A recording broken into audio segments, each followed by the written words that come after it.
অথচ একবারও খেয়াল করলো না আস্তে আস্তে পৃথিবীর জমিনে কি হচ্ছে।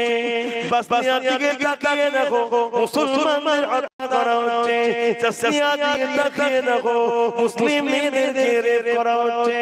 এমন করে তুমি জেরুজালেম প্যালেস্টাইনের দিকে তাকিয়ে দেখো মসজিদে আকসাকে মিটিয়ে দিবার প্ল্যান চলছে।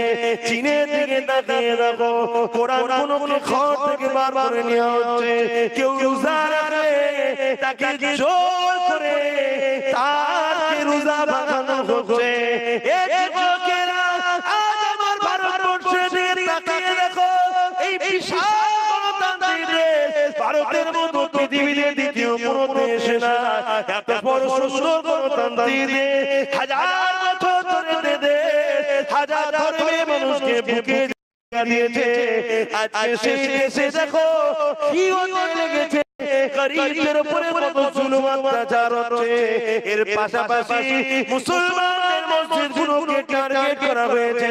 এই মসজিদ ভাঙা হচ্ছে, ও মসজিদ ভাঙা হচ্ছে। মাদ্রাসাগুলোকে টার্গেট করা হয়েছে। মাদ্রাসায় নাকি আতঙ্কবাদী জঙ্গি তৈরি হয়, মাদ্রাসায় নাকি সন্ত্রাস তৈরি হয়। আলেম উলামা হাফেজ ছাত্রগুলোকে তুলে নিয়ে চলে যাওয়া হচ্ছে। মুসলমানকে তুলে নিয়ে যে 10 বছর 15 বছর ধরে তাকে টর্চার করার পরে ছেড়ে দেওয়া হচ্ছে। তোলার সময় সমস্ত মিডিয়া কম বেশি বড় ঢোল তবলা বাজিয়ে দিল জঙ্গি জঙ্গি সন্ত্রাস আতঙ্কবাদী বলে। আর যখন তাদেরকে ছাড়া হয় কোনো মিডিয়া খবরটা করেনি যে 15 বছর পর ছাড়া হচ্ছে অমুককে। ওর মধ্যে যে সন্দেহ করা হয়েছিল সেই সন্দেহের কোনো মাত্র লেশ পাওয়া যাচ্ছে না। অর্থাৎ এই মুসলমানটা জঙ্গি ছিল না। আমার দুটো প্রশ্ন, 15 বছর এই মুসলমানটার লাইফটা বরবাদ হয়ে গেল, ওই লাইফের কে জিম্মেদার হবে? দ্বিতীয় নম্বর হলো তাকে যখন ছাড়া হয় তখন ধরার সময় যেভাবে ঢোল পিটানো হয়, ছাড়ার সময় ভাবে ঢোল পিটানো হয় না। তাই সমাজের বুকে মুসলমানেরা আতঙ্কবাদী, মুসলমানেরা জঙ্গি, মুসলমানেরা দেশদ্রোহী, এইরকম একটা মেসেজ আমার দেশে করা হচ্ছে। কেন করা হচ্ছে?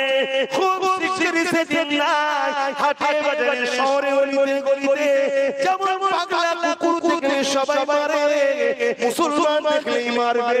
কেন মারবে? এ দেশদ্রোহী, এ গাদ্দার, এ জঙ্গি, এ সন্ত্রাস এই তৈরি করতে লেগেছে। এই তৈরি করতে করতে করতে দেখা যায় কিছু মুসলিম শোনাতে বেঈমান তারা আজকে বলতে লেগেছে দাদা পীরের কারখানা ফুরফুরা শরীফেও নাকি জঙ্গি তৈরি হয়। ভেবে চিন্তে দেখুন, আপনারা ভাবছেন এই লড়াই তো রাজনীতির লড়াই, ও ভাবুন না। কারণ বাংলার সেন্টার ফুরফুরা, ওটাকে যদি জঙ্গি ঘর বানিয়ে দেওয়া যায় মুরিদদেরকে জবাই করতে সুবিধা হবে। প্ল্যানটা কোন দিকে নিয়ে যাচ্ছে দেখুন।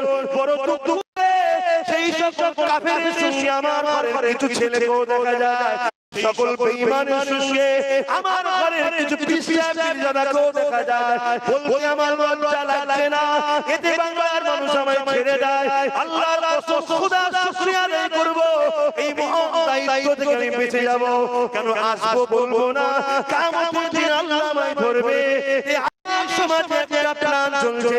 প্রথম বলেছিল মাদ্রাসায় জঙ্গি হয়, তারপরে বলেছিল দাড়ি মানে জঙ্গিবাদ, তারপরে বলেছিল মুসলমান মানে জঙ্গিবাদ।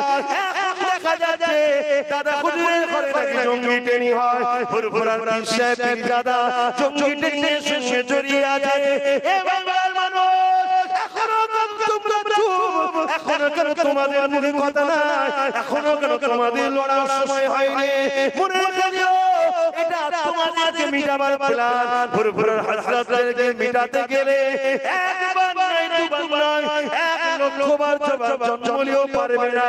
আমি জানি কেউ যদিও জন্ম লাইনে বুঝাবার জন্য বলছি, কেননা মনে রাখবে ইমাম মেহদী সাল্লাল্লাহু আলাইহি ওয়াসাল্লাম পর্যন্ত এই পৃথিবীর জমিনে জিনার বয়স চলছে। তিনি হলেন জামানার আজাদে আবু বকর সিদ্দিক, জিনার বয়স চলছে। সেই বয়সে আমরা পীরের বাচ্চারা ঘুরে বেড়াই।